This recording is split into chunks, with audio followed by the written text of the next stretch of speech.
Okay, so are we or are we not gonna fix the Mustang? That's probably one of the questions that I get more than anything. So let's dive into that.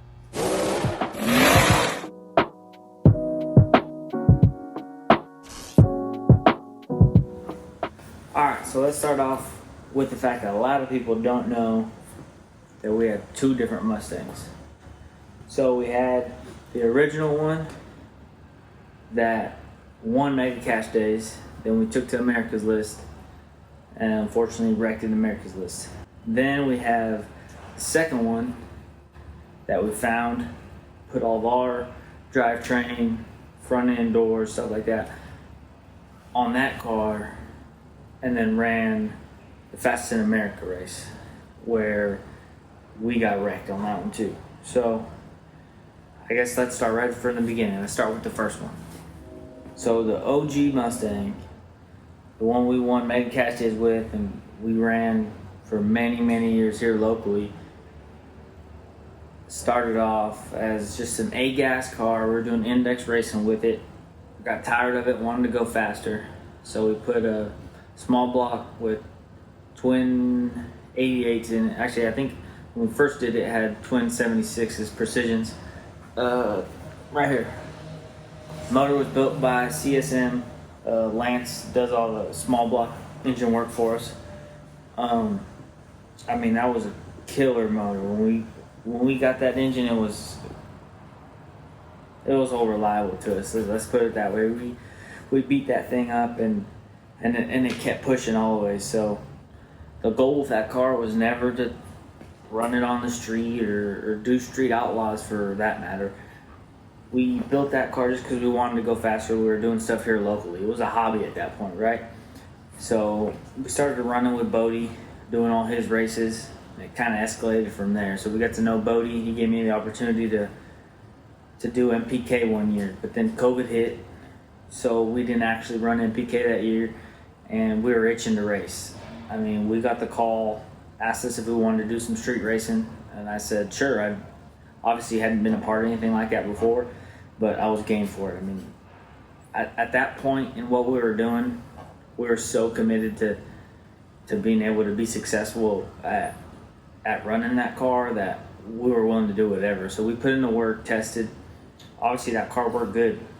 We won Mega Cash Days with it.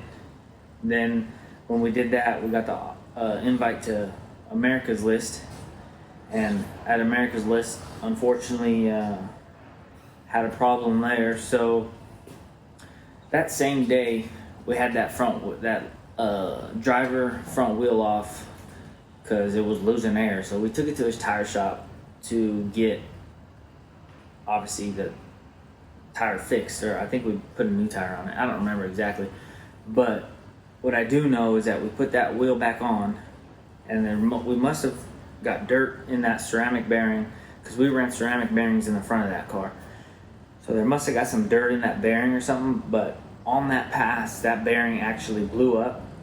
Like, it disintegrated. There's no pieces of that bearing whatsoever. So I watched the video from the front. You can see that wheel's cambered over and the brakes are on fire. And when I was in the car driving, I felt it pulling me that way, but I was just fighting it.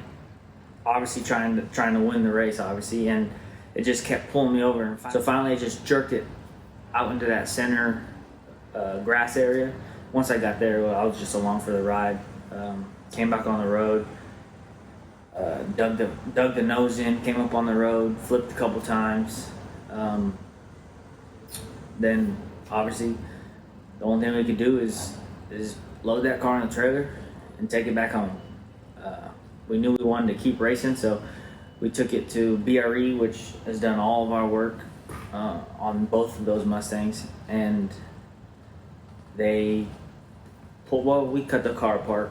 Then we took it to them. They looked at the chassis, and kind of as a group, we made the decision that it probably wasn't worth fixing that car, right? So we had kind of given up for a little bit. Just, we're gonna take a break from it, right? And then we stumbled across this car in Missouri. It was beautiful Mustang. It was red when we got it. had a small block with a big single. I mean, it was driven on the street. When it got delivered here, I actually drove it home. So it was a real deal street car with a tube chassis in it. Let's put it that way. So when we got it here, we knew we wanted to put ourselves in it. We had all this time and data for our motor combination, our whole drivetrain. So we knew that's what we wanted to do. So keep in mind, this was a beautiful car when we got it.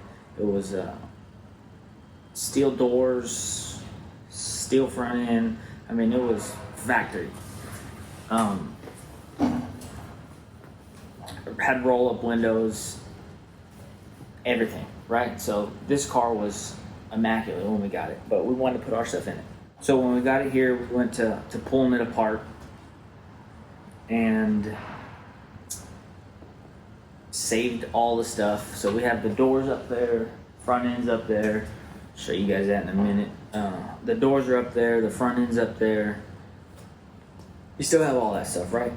So we ended up putting this car back together a couple months. We were able to salvage the doors from the original Mustang, so we put those doors on that red car, and then obviously bought a new carbon front end to put on the front of it to try to get the weight percentage where we wanted for that car to work like the last one did, right? So we did all these changes, and the car was, nobody was a wiser. The car was beautiful. We got it done the day before. We had to like load up and go to Vegas, right? So that Fastest in America was obviously in Vegas. We were in Vegas testing. We probably put 40 to 45 runs on that car from new just to get it right.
We tried to start off with how the other one was, but the cars were just so different. It was kind of hard to start there, right? So that was a starting point, and we kind of moved on from there. I mean, we got the car going really fast. I think the only person that actually beat me in that race at that Fastest in America was Kai. I think Kai was the only one that beat me there, and it was by less than a bumper, a couple inches. Anyways, made it all the way to the final against Memphis, and lo and behold, I drew Dennis Bailey. Obviously, I'd beat Dennis 2 times to run. Obviously, I'd beat Dennis 2 times in a row at Mega Cash Day, so I'm sure he wanted some get back. But I've never really thought of any of that, to be honest with you. We went up to the line, and I was gonna drag him just like I'd drag anybody else. It wasn't any kind of a different race for me, right? So we went up there. He left pretty early. I chased. I felt like I was fast enough that I could run him down. and I did. Went by him, and obviously when I'm in the car, I saw him get, like, obviously he smoked the tires. He was in front of me, so I saw him get a little bit sideways, and I went right by him. Didn't even worry about it. Like 100, 200 feet, maybe 150 feet from the finish line, I just, out of nowhere, the car goes sideways, right? I obviously had no idea what happened at the moment. I knew he had to hit me, but I didn't know how or where or any of that. So, I mean, I was just flipping. That was probably the most pain I've ever been in my entire life when I finally landed. It not only knocked the wind out of me, but I was in pain all over, right?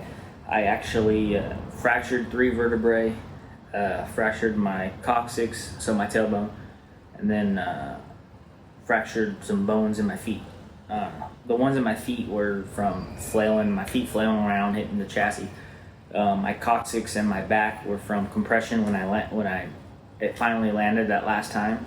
So from there, I mean, they took me in the ambulance to the hospital. Hell, I just wanted to get home when I was in the hospital. So they kept me in the hospital. They wanted to keep me in the hospital for observation, but I just wanted to get home at that point. So the physical therapist told me, if you can walk up these stairs, we'll let you go home today. So obviously I wanted to go home. I got my happy ass up, walked up those stairs, and they sent me on my way. The ride from Vegas to home, I rode in a motorhome, right? I was in excruciating pain, and they gave me like pain medicine, so I was still in excruciating pain. Finally got home, and I was bedridden for 3 months. Didn't know what I was going to do, if we were going to keep racing or anything. But after those 3 months, I knew that we had to get the car back together. So during those 3 months, nothing that I did. I mean, I was literally in bed the whole time. My dad and my uncle cut that car apart once I had made the decision that we wanted to keep doing this. They cut that car apart for me, for us, really. I mean, wish I could have been there for it, but obviously at that time I wasn't mobile or any of that. But anyways, super appreciative of that they got a jump on it, right? So we took that car, cut it all apart, same thing, took it back to BRE. They had it there for, I don't know, a couple months probably. Re-front halved it, re-back halved it, mounted the body, new front end, new doors, all that. We kind of stopped. MPK started, right? So then we're kind of at a standpoint now. That car's a roller. We picked it up, took it to Pie Race Cars in Missouri. It does awesome work. And nothing against BRE. They could have done it too, but just we made some other connections and kind of wanted to go somewhere else for this one. I mean, they're working on the car for us right now, which I'll probably have in another video. But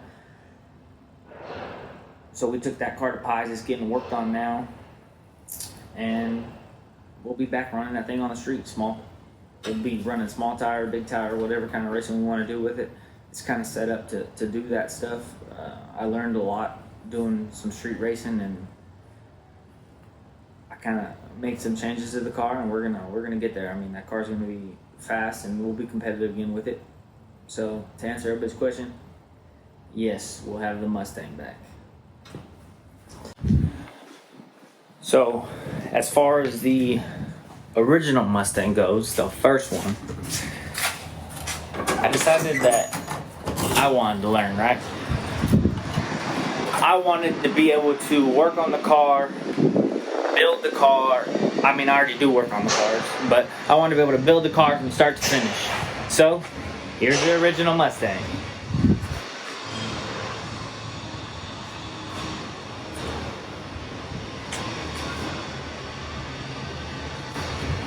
The plan with this thing is for me to put it back together. For me to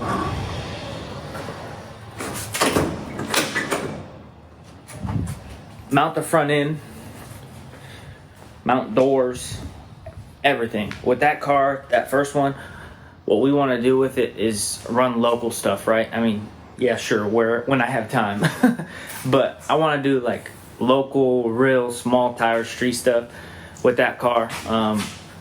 We have plenty of doors to mount on it. I have a body. We have a body for it. We got front ends. We have front ends for it. I mean, it's just a matter of finding some time and some learning. I mean, I got the TIG machine here that I've been practicing on, and I mean, I could get something to stick structurally and it'll be strong, but it's not the prettiest yet. But that's what I'm working on. Man. So we're gonna get there. We'll have the second one put back together to run on the show, and the first one will be our local car. Kind of do stuff around here that I've always wanted to do, even if it's not local.